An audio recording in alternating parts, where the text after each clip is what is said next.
Hi everyone, welcome back to my channel. If you are new here, welcome. My name is Sydney and I'm a working homeschool mom of 2 children. I have a 6-year-old daughter and a 1-year-old son. We just wrapped up our first year of homeschooling. I homeschooled my daughter through her kindergarten year and it was absolutely wonderful. I am so passionate about homeschooling, motherhood, all of it, balancing everything you want in life into your life, and that is the kind of content I share with you. For today's video, I wanted to sit down and talk about this because I get questions about it all the time through DMs, messages, in person, and that question is, Sydney, how do you plan your homeschool days?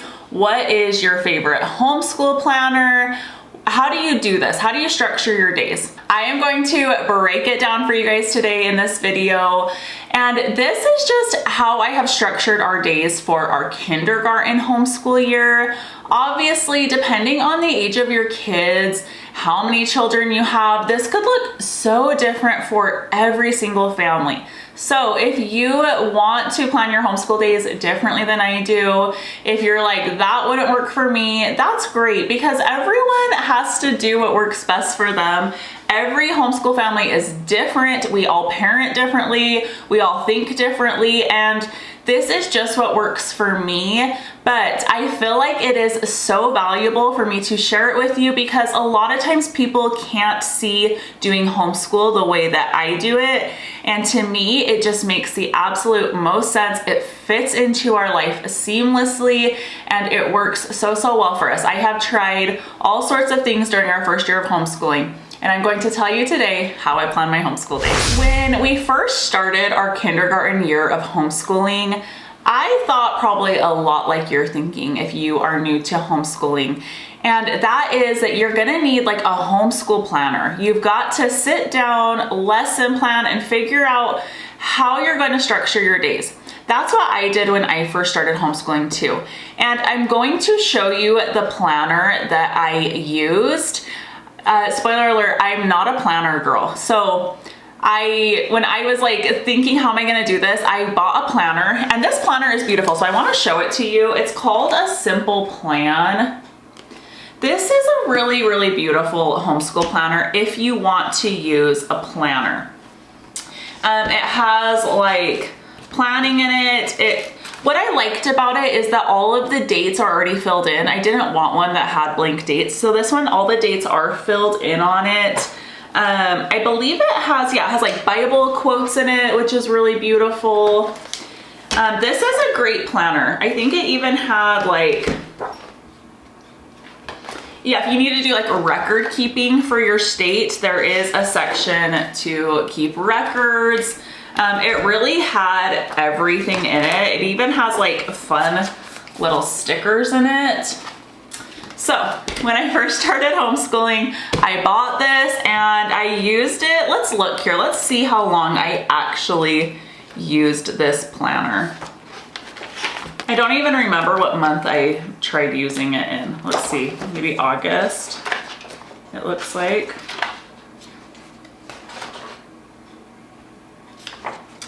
Okay, so I started it in August and didn't even make it to September. Okay, that's kind of what I thought.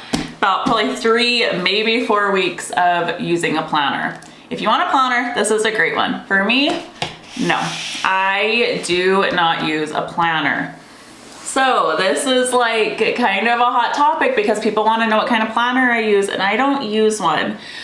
What I found through our first year of homeschooling is that lesson planning does not work for me. Let me describe to you what I mean by lesson planning because sometimes when I say that, people are confused what that means exactly. What I am referring to when I say lesson planning is saying Monday we are going to do lesson 23 in language arts, lesson 22 in math, this lesson of Bible, this lesson of poetry. There's so much you could add to your homeschooling, right?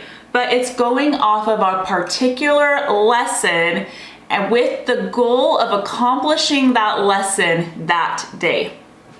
This is how I started homeschooling too. And I quickly found, whoa, I hate this. It made me feel like I didn't know if I could continue homeschooling because it felt so heavy.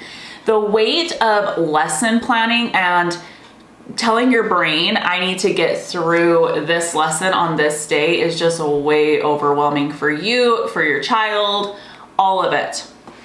So I started researching. I tried figuring out like, how else could I plan our homeschool days?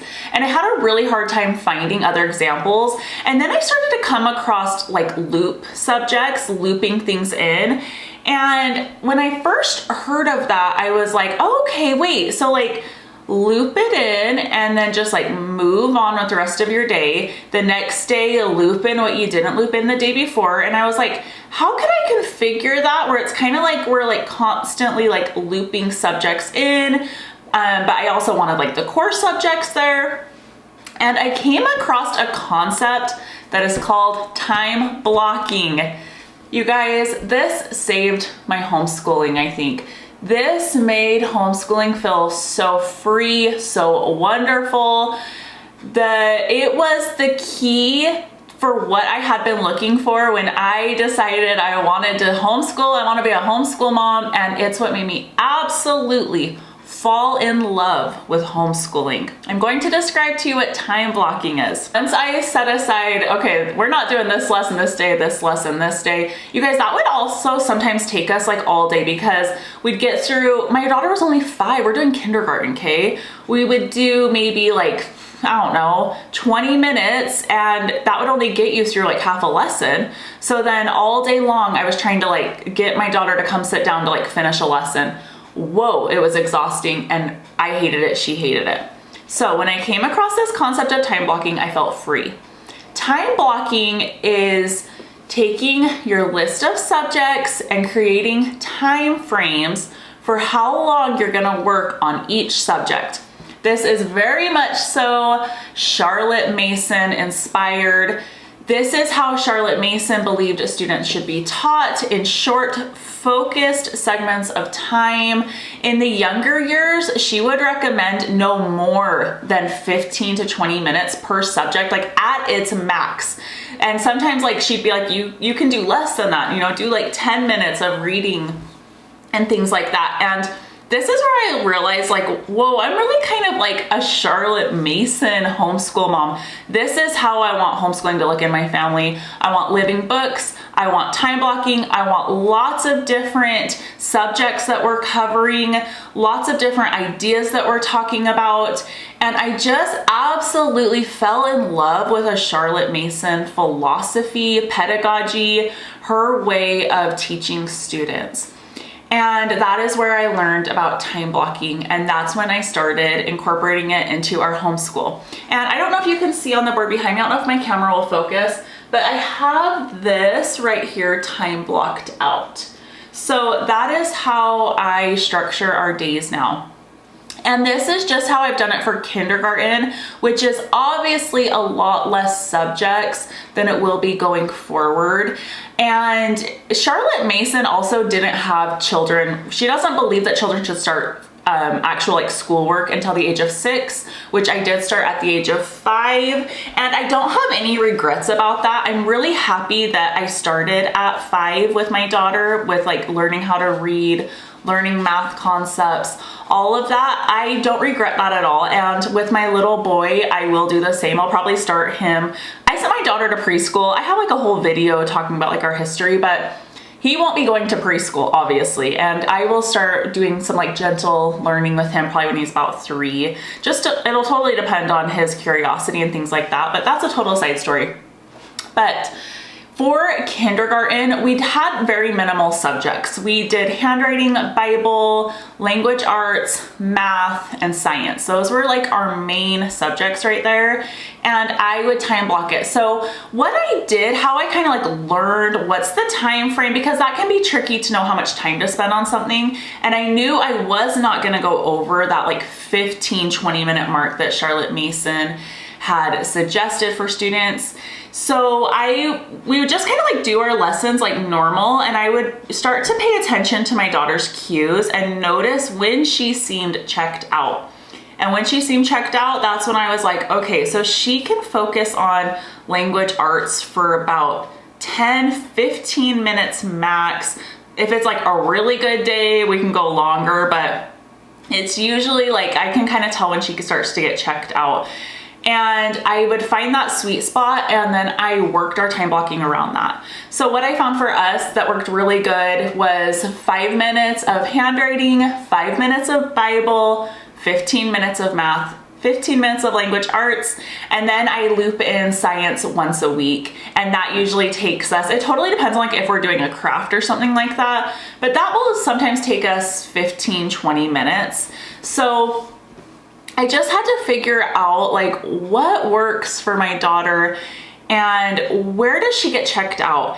And I never realized how much this would fit so much better into my life also, doing time blocking, because I am a working homeschool mom and I mostly work from home, but I am very, very busy all throughout the day. I'm working in like all these pockets of the day. I don't have set hours, so I'm kind of just like always trying to get stuff done when I can. And I found time blocking to be so freeing for me and my schedule as well, because I would know, okay, so our homeschool lessons take us 1 hour.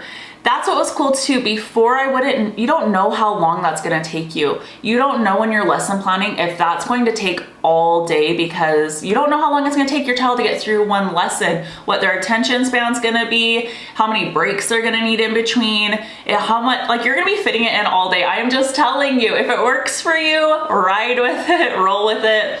But it did not work for us. I hated it, like I said.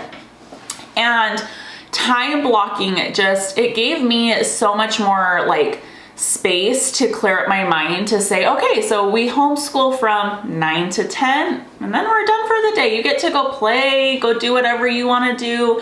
I'm going to do my work. We're going to do our family stuff, all the things that we do throughout the day. And you guys, it was just so freeing. So I can't recommend time blocking enough. Going into our first grade year, we've already started a lot of our curriculum. I'm like finalizing the last pieces of what I need to buy still. I am not done with my curriculum shopping yet. Like, I don't know why, but it has been so hard for me to figure out what I want to do for history, because I talked about it in a whole other video, like how I was kind of like thinking about doing just the Alvieri's history. I wasn't wanting to do a membership, and now I'm really looking at a gentle feast. So I'm gonna try to finalize that like today. I think I know what I'm gonna do, and I will sit down and do a whole video with you guys, and especially breaking down how I plan that, because that's gonna be a whole other thing. I haven't homeschooled incorporating all of Charlotte Mason pedagogy, all of the subjects that she has. So I will definitely, of course, make videos all about it, break it down for you guys, let you know how our journey is going, and hopefully give you some encouragement and some insight, all of that. But yeah, going into our first grade year, our schedule will probably look a little bit different. Our homeschool days might be a little bit longer. I'm not gonna let them be more than 2 hours a day. That's like the max for us. But yeah, I'll let you guys know when I figure that out and how I time block it and everything. I really hope that this video helped you and it answered your questions about homeschool planners and how could you plan a homeschool day without a homeschool planner. And this is just how I do it. So I have my subjects listed here, and then I have my loop subjects over here, and I just loop one in each day. We homeschool about 4 days a week. It works beautifully. I know that we homeschool for 1 hour a day for kindergarten. It's been wonderful. I really hope that this helped answer all of your guys' questions. Let me know if you have any more questions in the comments below. Any more questions about homeschool planners. I don't have like a ton of experience with them, but like I said, that one was really beautiful. I will try to link it. I think I got it off Amazon, so I'll link it for you guys in the description box if you are interested in a homeschool planner and you think that that might work for you. And if not, just figure out like a homeschool rhythm. That's really what I would call this. It's a homeschool rhythm, and you're just figuring out time blocks of how long you're gonna focus on each subject. So yeah, I am so happy you guys are here. Let me know if you have any questions below. I want you to know you are not alone on your homeschool journey, on your motherhood journey, your fitness journey, all of it. You guys, I share all of it because I feel like I have been on so many journeys and I continue to be on journeys. That is life, right? I am so happy to be like sharing this content with you guys. It really lights up my day when you like and subscribe and you leave me comments for how my content is helping you. Like, that is what keeps me going. That's what keeps me grinding at this, because I do not want you to feel alone. I felt so lonely so many times on my homeschool journey, and I know it can feel like you are the only person in the whole world doing it, but you are not. I am right here. I am doing this right alongside you. We can totally do this together. So happy you guys are here. I will see you in the next one. Bye-bye.